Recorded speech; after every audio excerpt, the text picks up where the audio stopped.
Hello बच्चों, आज हम क्लास थर्ड के चैप्टर 6 अन्न का महत्व स्टोरी पढ़ेंगे। अन्न का महत्व, अन्न क्या होता है, इसके बारे में जानेंगे। सोनू एक बिगड़ैल लड़का था। इकलौता होने के कारण वह हर बात में नखरे दिखाता। कोई उसे नहाने को कहता तो वह बहाने बनाता।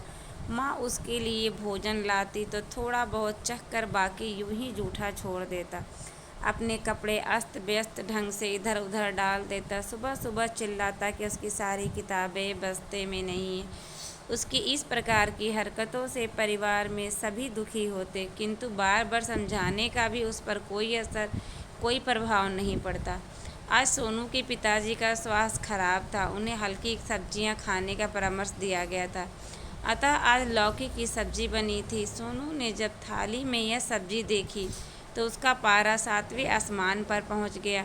थाली को झटका देकर उसने दूर खिसका दिया और मुझे भूख नहीं है यह कहकर वह रूठ कर लेट गया। तभी घंटी बजी। माँ ने दरवाज़ा खोला तो देखा महरी थी। माँ ने पूछा, अरे कमला, तुम अभी आधा घंटा पहले तो तुम सारा काम निपटा कर गई थी, इतनी जल्दी फिर कैसे?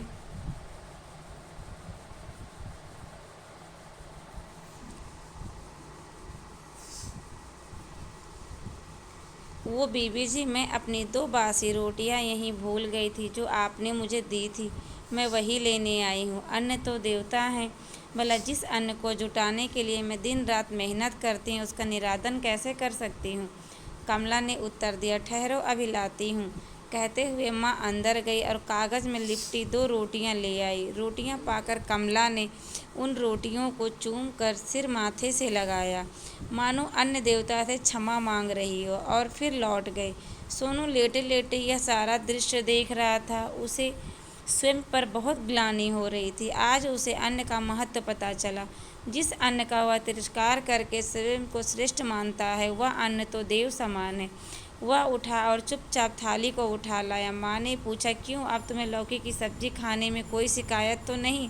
नहीं माँ, पर बताओ कि कमला ने अन्न को देवता क्यों कहा?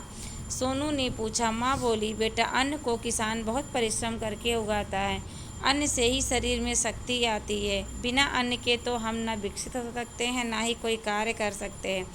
अन्न ही जीवन है, इसलिए इसको अन्न देवता कहते हैं।